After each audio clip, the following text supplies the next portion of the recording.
Hello, আসসালামু আলাইকুম। আমি আজকে কাঁঠালের ইঁচড় রান্না করে দেখাবো।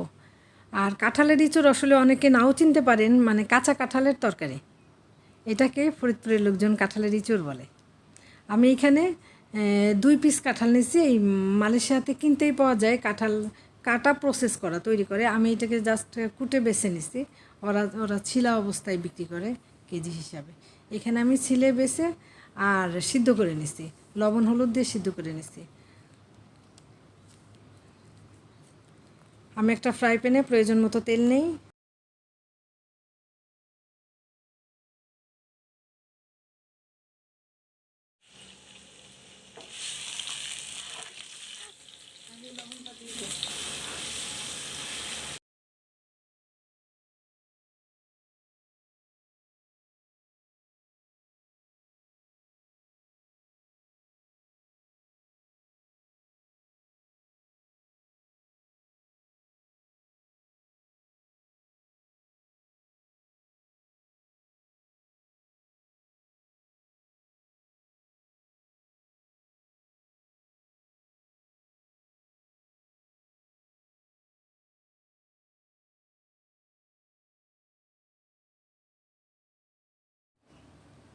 এইখানে একটা বরফের টুকরা, কালারফুল বরফের টুকরা দেখতেছেন না? আপনারা ভাবতে পারেন এইটা আবার কি।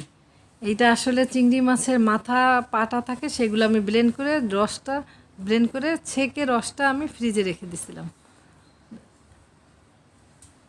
সেই রসটারই অবস্থা। এটা হলো চিংড়ি মাছের ঝুকা বাটা, আমরা বলি যে চিংড়ি মাছের ঝুকার রস। ঝুকাটা আমি, মানে ছাবাটা নাই, জাস্ট রসটা আমি ফ্রিজে রেখে দিছিলাম। সেইটাই আমি এখানে দিয়ে দিছি। তারপরে আমি এর মধ্যে দিই 1 চামচ হলুদটা দিতে ভুলে গেছিলাম, লাস্টে হলুদটা দিলাম। এর মধ্যে আর পানি দেওয়ার কোনো প্রয়োজন হয় নাই, যে ওই ঝুকার রসটাই অনেক। আমার এটা গলে গেছে। এখন আমি কাঁঠালের ইঁচড়টা দিয়ে দিব। কাঁঠালের ইঁচড়টা আমি ভাবছিলাম যে 50% সিদ্ধ করব, না, আমার 70%ই কাঁঠালের ইঁচড় সিদ্ধ হয়ে গেছে।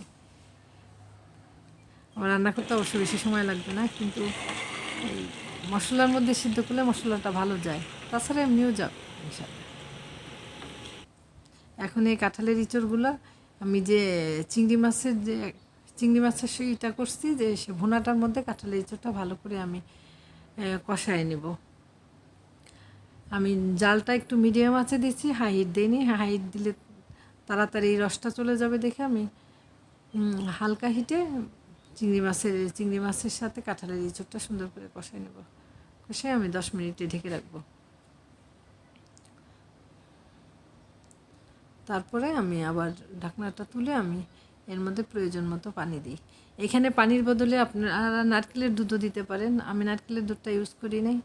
নারকেলের দুধ দিলে খেতে আরও বেশি মজা। আমরা তো কাঁঠালের ইঁচড় রান্না করি নারকেলের দুধ দিয়ে। আমি আজকে নারকেলের দুধ দিই নি, নারকেলের দুধ ছাড়াই রান্না করছি। আমার রান্না মোটামুটি শেষ। এখন আরেকটু কাঁচা পেঁয়াজ দিয়ে দিলাম। আমার অবশ্যই পেঁয়াজ যে কাঁচা কাঁচা থাকে, এই জিনিসটা কাঁচা না, ওই যে দেখা যায় আস্তে আস্তে থাকে। এখানকার পেঁয়াজ তো দ্রুত গলে যায়, এর জন্য আমি আবার পরে পেঁয়াজ দিই। পেঁয়াজগুলো সিদ্ধ হবে কিন্তু আস্তায় থাকবে, এর জন্য আমি পরে দিয়েছি। আমাদের কাঁঠালের ইঁচড় রান্না করা হয়ে গেছে। আপনারাও রান্না করে দেখবেন। কাঁঠালের ইঁচড় একটা মজার তরকারি, আমাদের তো খুব পছন্দ।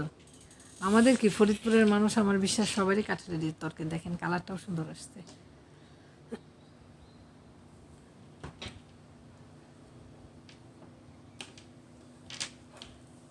আল্লাহ হাফিজ, ভালো থাকবেন সবাই। পরবর্তী ভিডিওর জন্য আমার সাথেই থাকবেন।